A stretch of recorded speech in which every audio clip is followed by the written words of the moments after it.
리틀 도서관, 매주 한 권, 휴먼 터치. 저는 일상에서 책과 다정하게 지냅니다. 사람과 세상과 더 다정하게 지내고 싶어서 책 맛보기를 합니다. 이번에 책 맛보기 할 책은 1년 전에 포노사피엔스를 출간했던 저자의 책입니다. 포노사피엔스는 스마트폰 생활에 익숙한 스마트폰에 의존하는 사람을 말합니다.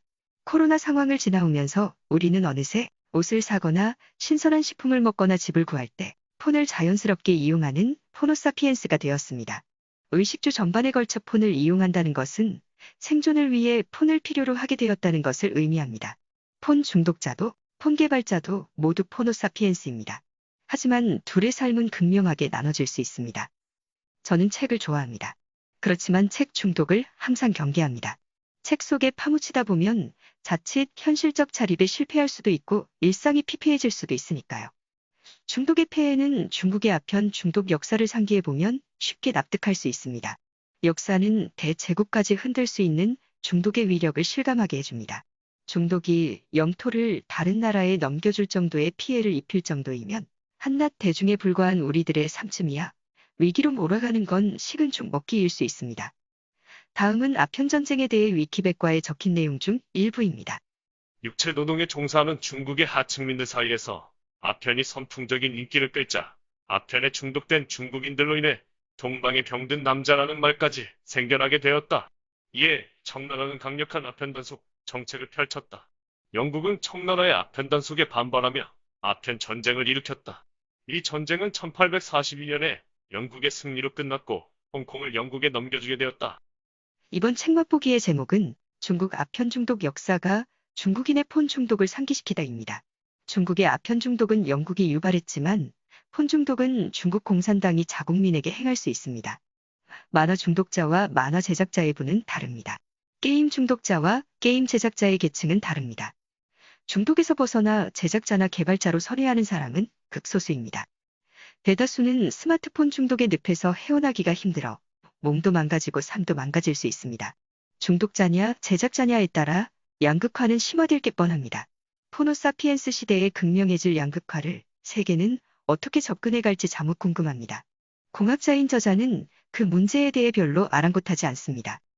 그 문제는 정치와 경제 전문가들이 해결할 것으로 믿는지도 모르겠습니다. 저자 주변에는 폰 중독으로 삶이 망가지는 사람은 보이지 않고 폰을 이용하여 삶이 윤택해지는 사람만 포진되어 있는 듯합니다. 저자는 포노사피엔스 시대에 대한 무한 긍정 견해를 신나게 피력하는 것 같으니까요.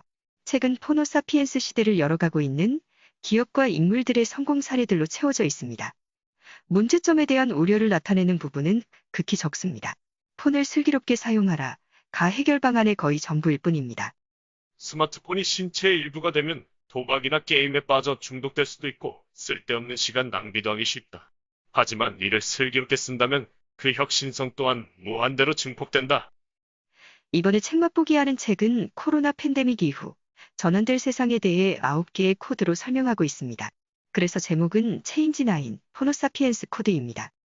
저자가 말하는 포노사피엔스 시대를 주도할 9개의 키워드는 메타인지, 이매지네이션, 휴머니티, 다양성, 디지털 트랜스포메이션, 회복 탄력성, 실력, 팬덤, 진정성입니다.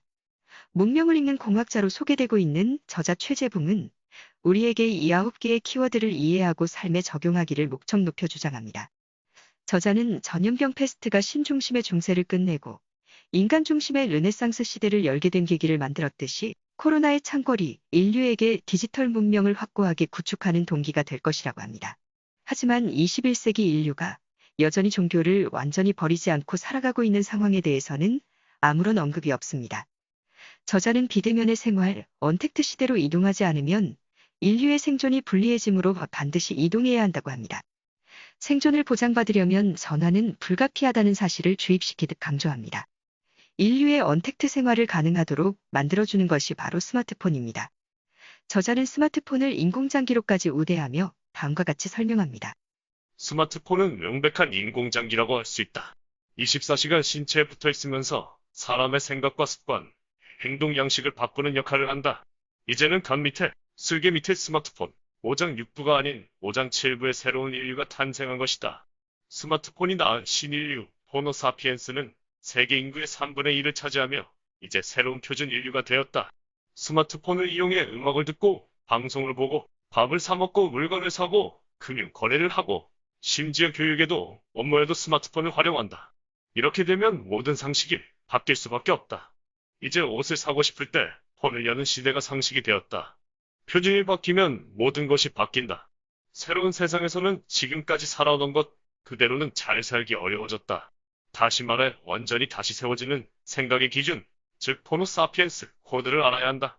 직장인도 아르바이트생도 전업주부도 공무원도 코드를 읽지 못하고 변화를 거부함으로써 맞이하게 될 쇠락은 누구도 피해갈 수 없는 숙명이다. 스마트폰이 등장한 지 불과 13년 만에 인류는 새로운 운명, 새로운 시장 생태계를 만들어가고 있다. 이 책은 백신과 치료제를 기다리며 예전으로 돌아갈 날을 애타게 기다리는 사람들을 안중에 두지 않습니다. 코로나19가 진정 국면으로 접어들 수 있다 해도 반드시 또다시 전염병 팬데믹은 올 것이므로 대비를 해야 한다는 것입니다. 책은 9개의 키워드를 소개하면서 현재 세상이 어떻게 돌아가고 있는지 구체적 사례를 들려주며 살아남는 법을 제시해 줍니다. 현재 소유하고 있는 폰을 이용하는 살아남는 법인이 경청하게 됩니다. 먼 나라의 이야기가 아니라 지금 내가 몸담고 있는 세상의 이야기이기 때문에 재미가 쏠쏠합니다. 9개의 코드 중 첫 번째는 메타인지입니다. 메타인지는 평소에 관심을 갖고 있던 분야여서 반가운 마음으로 몰두해 읽었습니다. 수학 문제를 푸는 것은 인지입니다. 어떻게 풀 것인가에 관여하고 조절하는 것은 메타인지입니다. 메타인지는 인지를 조절하고 관할하는 인지 위의 인지입니다. 저자는 검색이 손쉬워진 포노사피엔스 시대에는 이건 할 수 없는 거야. 에서 이건 배울 수 있는 거야. 로 메타인지가 크게 바뀐다고 합니다. 결국 메타인지는 자기주도성과 연결됩니다. 저자는 메타인지를 쉽게 이해하도록 설명해 줍니다. 내가 모르는 것이 무엇인지 멀리 떨어져서 나를 바라보는 또 하나의 내가 검색해보면 알 수 있겠네 라고 하는 이것이 메타인지이다. 메타인지는 내가 무엇을 모르고 있는지를 아는 능력, 나를 객관적으로 판단할 수 있는 더 높은 차원의 생각이다. 하늘에서 나를 내려다보는 것과 같은 인식이다. 내가 과연 누구인지 멀리 떨어져 객관적으로 바라보고 판단할 수 있는 능력이 뛰어나야 부족한 것을 빠르게 채우고 능력을 개발할 수 있는 것이다. 결국 호모사피엔스는 지적 영역을 확대할 수 있는 검색이라는 새로운 능력을 지녔다. 검색할 줄 아는 능력, 검색을 통해 원하는 것을 빠르게 알아내는 능력은 매우 중요한 지적 능력이 되었다. 스스로 찾아 학습하기, 검색해서 알아내기라는 새로운 영역의 학습 방식이 등장한 것이다. 인터넷으로 스스로 공부할 수 있는 능력만 갖추고 있다면 누구에게나 어디에서나 새로운 세계가 열리는 것이다. 두 번째 코드는 이미지네이션입니다. 저자는 이전과 달라진 세상이니 호모사피엔스 시대에 걸맞은 상상과 관점을 달리해보라고 주문합니다. 그 상상이 현실이 될 수 있도록 끊임없이 시도하면서 살아보라고 합니다. 어느 날 다른 세상을 창조할 수 있는 결과물이 내 앞에 나타날 수도 있다는 것입니다. 우리의 미래를 결정하는 것은 시간이 아니라 목표 유도 장치인 상상력이라고 합니다. 저자는 사이코사이버네틱스라는 단어를 들먹이며 다음과 같이 이해를 돕는 데에 공을 들입니다. 사이코사이버네틱스라는 단어가 있다. 정신적인 자동유도 장치라는 의미로서 인간의 뇌는 미사일의 자동유도 장치와 같아서 자신이 목표를 정해주면 그 목표를 향해 자동으로 자신의 행동을 유도해 나간다는 것이 사이코사이버네틱스의 개념이다. 자신의 잠재의식에 멋진 미래, 성공한 모습을 상상력을 통해 입력하면 그러한 미래를 향해 나의 행동이 자동으로 유도된다는 주장이다. 인간의 잠재의식은 상상과 실제를 잘 구별하지 못하기 때문에 나는 이렇게 멋진 사람이야 라고 상상하면서 뇌 속에 지속적으로 주입하면 실제로 그렇게 알고 멋지게 행동한다는 이론이다. 나는 멋지다 로 생각하면 정말 멋지게 행동하게 되고 나는 못났다고 생각하면 정말 스스로 못난 사람처럼 행동하고 반응하게 된다는 이론은 많은 실험을 통해 여러 차례 밝혀졌다. 세 번째 코드는 휴머니티입니다. 인간에 대한 사랑은 디지털 문명으로 전환되어도 중요하다는 것입니다. 그러니 소셜 네트워크 예절도 현실의 예절만큼 지켜야 합니다. 나이가 들수록 지혜롭다고 생각하는 사람은 꼰대라는 것을 책을 통해 알았습니다. 꼰대가 아니다 라는 말을 하면 꼰대다 라는 것도 알았습니다. 꼰대가 되지 않는 방법은 그저 모든 인간은 평등하고 사랑받을 권리가 있다는 휴머니즘을 실천하면 된다는 것도 알았습니다. 음악을 듣고 춤을 추고 종교에 심취하고 예술을 고민하고 따뜻한 말과 행동에 공감하는 인간다움에는 휴머니티가 자리하고 있습니다. 이것을 저자는 다음과 같은 말로 전합니다. 오직 사람의 마음을 살 수 있는 사람만이 성공한다. 이것이 호모사피엔스 문명의 가장 기본이 되는 룰이다. 휴머니티는 내가 세상의 중심이라는 세계관에서 벗어나 많은 사람이 모두 저마다 주인공이라는 세계관을 가질 때 시작된다. 그렇기 때문에 사람에 대한 많은 생각이 필요하고 또 그래서 인문학 공부가 필요하다. 인간은 그 오랜 세월을 스스로 탐구해 왔음에도 인간에 대해서 모르는 것 투성이다. 그래서 우리 인류가 축적해온 문학, 역사, 철학, 예술 등 유산들을 되짚어보고 그 깊이를 더해가야 한다. 호모사피엔스 문명의 특징을 살펴보면 사람에 대한 관심, 배려, 애정, 예절 등 휴머니티 요소가 중요한 역할을 한다. 내가 가진 포용의 크기가 곧 내가 만들 수 있는 팬덤의 크기가 된다. 내가 가진 포용의 성격이 곧 팬덤의 성격이 된다. 네 번째 코드는 다양성입니다. 대중매체의 획일적 주입식 영향으로부터 벗어나 동일한 취향을 가진 사람들이 스스로 선택한 플랫폼에 모여드는 팬덤 현상을 저자는 다음과 같이 표현합니다. 이제는 보편성보다 다양성이다. 다양성을 추구하는 것이 가장 보편적이다. 언어와 문화, 외모, 즐기는 음악 스타일이 모두 다른 각각의 나라에서 BTS가 대규모 성공을 이끌 수 있었던 건 오직 서구, 주류 음악의 불문율이 깨졌기 때문이다. 호모사피엔스 시장에서는 팬덤이 가치를 만들게 된다. 다섯 번째 코드는 디지털 트랜스포메이션입니다. 이는 일상이 비대면의 디지털 플랫폼으로 이동하게 된 현상을 이르는 말입니다. 호모사피엔스는 구글, 애플, 페이스북, 아마존의 첫 글자를 따 만든 가파 기업을 이용할 수밖에 없습니다. 동시에 당신 근처 중고 거래시장, 당근마켓을 이용하기도 합니다. 내가 사는 동네에서 파는 재미있는 중고 물건을 궁금해하면서 소소한 일상을 즐깁니다. 이렇듯 호모사피엔스는 의식주와 문화생활 전반을 조금이라도 더 편하게, 더 안심하게, 더 섬세하게 배려하는 디지털 플랫폼을 찾습니다. 이를 저자는 인류 진화로 다음과 같이 평가합니다. 디지털 트랜스포메이션의 본질은 인류의 진화이다. 호모사피엔스에서 호모사피엔스로 문명의 표준이 바뀌는 것이다. 미국 학자들은 제4차 산업혁명 시대라는 말보다 디지털 트랜스포메이션이라는 표현을 더 많이 쓴다. 듣고 싶은 음악이 떠오르면 스마트폰을 켜서 음악을 제공하는 디지털 플랫폼에 접속하는 것이다. 스마트폰에서 음악이 흘러나온다. 통신망을 통해 스트리밍 되는 것이다. 스트리밍은 쉽게 이야기하면 배달이다. 음악이 배달되는 것이다. 이 모든 과정은 자연스럽게 이루어진다. 미래학자는 앞으로 인류의 모든 소리 방식이 이렇게 변한다는 것이다. 여섯 번째 코드는 회복 탄력성입니다. 이 말은 곧 호모사피엔스 시대는 많은 실패와 좌절이 예비되어 있음을 시사합니다. 회복 탄력성은 초등학생 때까지 사람과 직접 대면하면서 공감 능력을 쌓아야 길러진다고 합니다. 결국 초등학생 때까지는 폰 중독이 되지 않도록 관리를 해야 한다는 견해인데 호모사피엔스답지 않은 해결책인 듯 싶습니다. 하지만 저자가 인용한 내용이니 그대로 옮겨봅니다. 옮기면서 중요한 오타를 발견했습니다. 책에는 비대면이라 적혀 있지만 저는 대면으로 바꿔서 옮깁니다. 그래야만 문맥상 통하기 때문입니다. 애프터 코로나 시대는 더 많은 사람이 자주 실패할 수 있는 시대이다. 실패의 위기를 기회로 전환하기 위해 꼭 갖추어야 할 역량이 회복 탄력성이다. 실패해도 다시 도전하는 힘, 회복 탄력성은 사실 성공을 위해 가장 중요한 요소라고도 할 수 있다. 회복 탄력성을 결정하는 핵심 요소는 자기 감정 조절력, 대인 관계력, 긍정성이라고 김주환 교수가 책에서 밝혔다. 대인 관계력은 공감 능력에서 나오는데 그것을 키우려면 어려서부터 사람들을 만나고 그들의 표정을 살피고 그 감정을 내 마음속에 느끼려는 노력이 필요하다. 다른 사람의 이야기를 경청하는 훈련도 중요하다. 스마트폰에 중독되면 이런 경험이 부족해진다. 11세 이하까지는 스마트폰보다 사람 간의 대면 접촉을 충분히 해주는 것이 중요하다. 11세 이후부터 스마트폰을 허용하라고 권유하고 있다. 일곱 번째 코드는 실력입니다. 저자는 호모사피엔스 시대에 가장 필요한 것은 학벌도, 혈연도, 지연도 아닌 실력이라고 합니다. 하지만 거대 자본과 일개 개인의 실력 격차를 해소하기는 어려워 보입니다. 여덟 번째 코드는 실력의 가늠자인 팬덤입니다.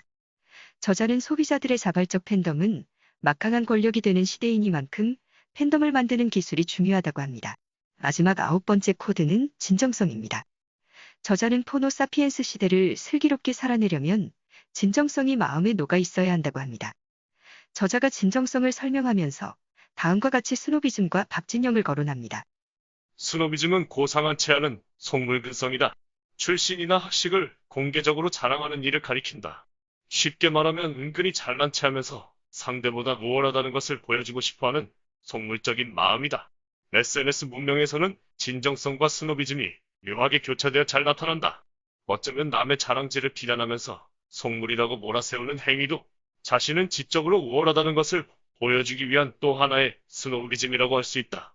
박진영 엔터테인먼트가 추구하는 가치는 진실, 성실, 겸허이다. 박진영이 이야기하는 진실은 이 시대 팬덤을 만드는 가장 중요한 본질을 관통하고 있다. 진실하다는 것은 무언가 숨기고 조심할 필요가 없다는 뜻이다.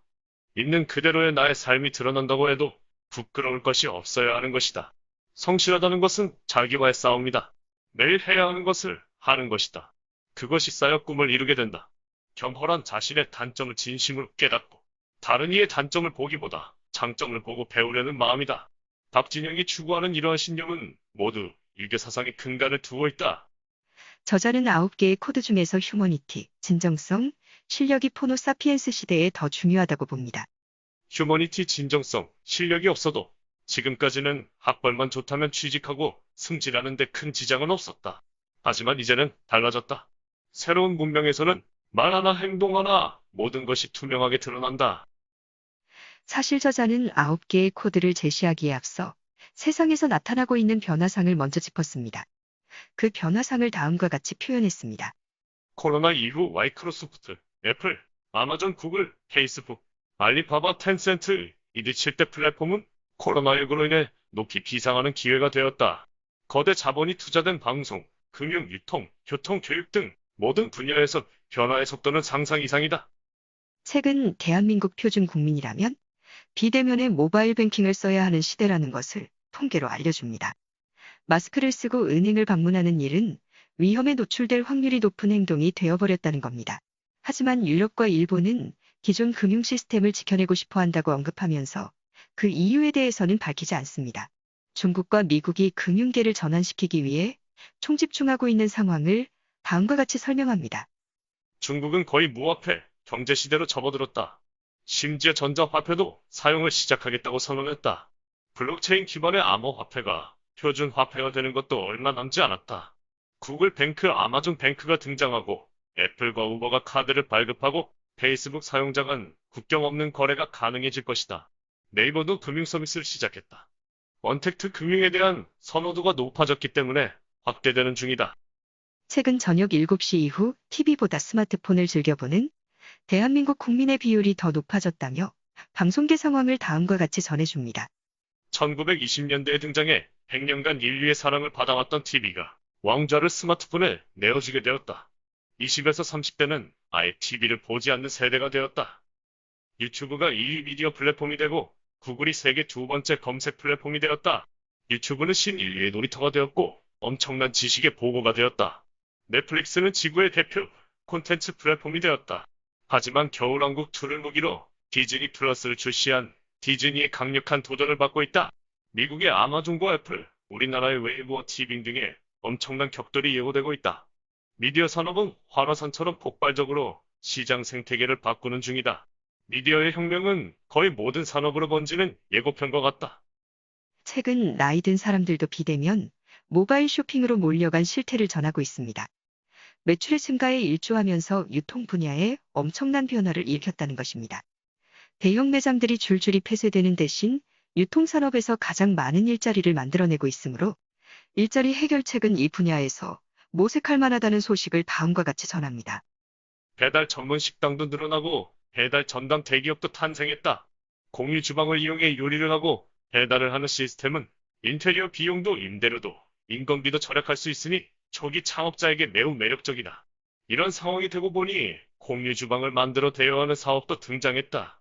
1995년 이후 태생인 G세대를 중심으로 인스타그램을 통해 멋진 옷이나 화장품을 소개하고 직접 판매하는 미디어 커머스라는 신시장이 폭발적으로 성장하고 있다.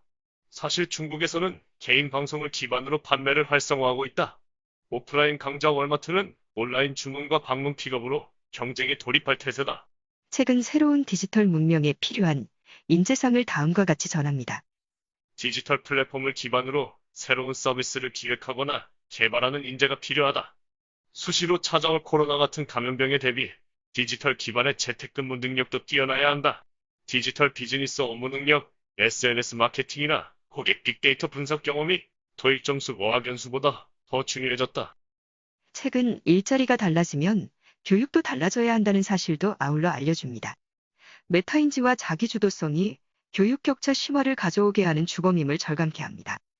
그러나 메타인지를 활성화한다든지 자기주도성을 발휘할 수 있는 사람은 극소수에 불과합니다. 극소수 누군가는 앱을 개발하여 도약할 수 있지만 대다수 누군가들은 게임이나 도박을 비롯한 여러 가지 중독에 노출되어 삶이 추락할 수도 있습니다. 저자는 교육의 달라진 풍경을 다음과 같이 전해줍니다. 1995년 이후 태어난 G세대 아이들은 유튜브를 통해 검색하고 공부도 한다. 유튜브의 세계는 국경도 없고 영역의 경계도 없다. 이 플랫폼을 통해 최고의 콘텐츠가 선택받는다는 것을 알아챈 아이들은 일찌감치 유튜브를 학습하기 시작했다. 아이들은 전 세계 소프트웨어 개발자들이 공유하는 오픈소스를 통해 코딩을 배우고 앱을 개발하는 청년이 되었다. SNS 커뮤니티를 통해 학습을 하는 실력을 갖추었다. 코로나 이후 온라인 수업을 하고 보니 수능 성적을 올리는 게 목표라면 학교 교실보다 일타 강사나 유료 강좌가 훨씬 유리하다는 것을 학생도 부모도 알아버렸다. 온라인 공개 수업 무크는 점점 더 그 지평을 넓히고 있다. 혼자서 하는 도전은 늘 어렵지만 성공하면 보상은 분명하다. 무크 교육의 한 통계에 따르면 수강을 시작한 학생들이 끝까지 이수하는 비율이 채 10%가 안 된다고 한다. 저자는 스마트폰 탄생 10년이 되는 2017년에 이미 글로벌 시장의 판도가 바뀌었음을 제시합니다. 코로나 이후 그 판도는 더욱 선명해졌다는 사실을 누누이 피력합니다. 이제 세계 5대 기업은 애플, 구글, MS, 아마존, 페이스북이 되었다. 여기에 중국 거대 플랫폼 기업인 알리바바와 텐센트가 가세했다. 중국은 알리바바와 텐센트의 플랫폼 전쟁 상태라고 해도 과언이 아니다. 그런데 여기서 재미나는 사실은 이 두 기업을 키운 것이 놀랍게도 중국 공산당이라는 것이다. 구글도 유튜브도 카톡도 다 못쓰게 막으며 애지중지 이들을 키운 것이다. 우버 택시를 허용하면서 중국 토종 기업에 전격적 지원을 하여 경쟁력을 키운 후 우버를 철수하도록 만든다. 중국 공산당의 전형적인 시장 공략 전략이다. 어느새 중국은 스마트폰으로만 택시를 타는 문화로 이동해버렸다. 그래서 중국 문명의 표준은 디지털 문명, 중국 인민의 표준은 호모사피엔스라고 이야기하는 것이다. 법과 제도가 이들의 성장을 뒷받침하지 않았다면 이들은 결코 세계적 기업으로 성장할 수 없었을 것이다. 미국을 따라잡기 위해 필사적으로 디지털화에 나서고 있는 중국의 모습이 읽혀집니다. 거대 중국의 디지털화는 대다수 자국민을 편리하게 관리함과 동시에 우매하도록 중독시키는 기제로도 활용될 것 같은 불길한 예감이 드는 건 어쩔 도리가 없습니다. 저자가 정경유착으로 기업을 키우고 있는 중국의 실상을 전하는 것은 우리 정부도 포노사피엔스 시대에 걸맞은 기업을 선정하고 지지해 주어야 한다는 견해를 우회적으로 표현한 것이 아닌가 싶습니다. 정경유착의 중국과 자유경쟁의 미국 중에서 어느 쪽이 포노사피엔스 시대를 건전하게 선도하는 나라가 될지 앞으로 지켜봄직합니다. 이번에 책 맛보기를 하면서 중국인이 포노사피엔스 종으로 빠르게 전환하는 걸 감지할 수 있었습니다. 포노사피엔스 시대를 일사불란하게 구축해 가고 있는 중국의 모습에서 세련된 선진성보다는 전체주의적 독재성이 와닿는 이 느낌을 모른 척하기가 쉽지 않습니다. 어쩌면 포노사피엔스 시대는 편리한 생존을 전면에 내세우지만 인간의 자유와 자존감을 옥죄일 것 같기도 합니다. 장차 빼앗기게 될 인간의 자유와 훼손될 인간의 존엄성을 떠올리면 양날의 칼일 수도 있겠구나 싶습니다. 중국의 발빠른 전환이 오히려 포노사피엔스 시대를 어떻게 받아들여야 할지 머뭇거리게 합니다. 저자의 의견대로 우리들이 생존을 위해 포노사피엔스로 진화해 가더라도 앞서가고 싶다는 생각을 내려놓게 되었습니다. 저자의 주장에 충분히 공감하면서도 국가 주도의 혹은 기업 주도의 무지막지한 공세에 방어태세나 실력을 미처 갖추지 못한 일개 개인이다 보니 주춤하게 됩니다. 국가 권력과 거대 자본이 속속들이 파악해내는 각종 데이터를 갖고 수많은 개인들을 교묘하게 농락하는 날이 도래할까 두렵습니다. 제국의 통치를 수월하게 하기 위해서 진시황은 도량형을 통일했습니다. 오늘날에는 일사불란한 독재를 위해 디지털 기기와 데이터가 유효하게 이용될 수도 있을 것 같습니다. 저자가 워낙 긍정적이었기 때문에 독자인 저는 균형을 잡기 위해 약간 부정적 결론으로 책 맛보기를 마무리 짓고 있습니다. 호모사피엔스 시대에 심신의 건강을 해칠 수 있는 폰 중독과 정치적 독재에 관련된 해결책을 공학자인 저자 최재붕에게 질문하는 것은 무리일 것입니다. 저자는 공학자로서 자기 본분에 충실한 책을 출간했을 따름입니다.